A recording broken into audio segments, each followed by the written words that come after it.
ay tumataas ang presyo. Inanunsyo ng Din Tai Fung, simula Hunyo 22, ang isang xiaolongbao ay magiging 29 yuan, sinangag na may hipon at itlog, dagdag ng 20 yuan dahil sa mga materyales at paggawa. Tumaas ang gastos, may nagsabi, sobrang mahal, hindi ko makain.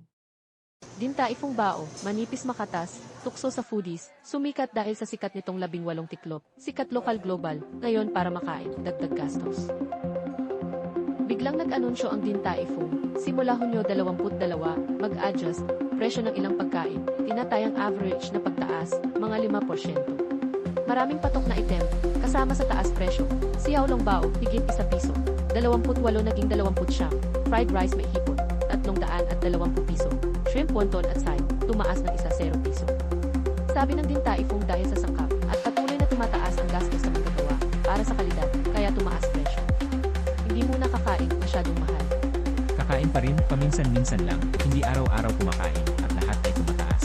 Fried rice lang, lampas 300 pesos, sa Hunyo 2024, Din Tai Fung, nagtaas ng presyo, xiaolongbao, biglang tumaas ng $31, side dish tumaas ng $21, tumaas ng 6%. Lahat ay tumataas, naiintindihan.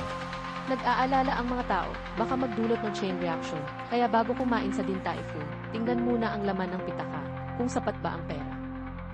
Gusto mo ba ang content namin? Mag-subscribe at i-follow na ang Liho TV.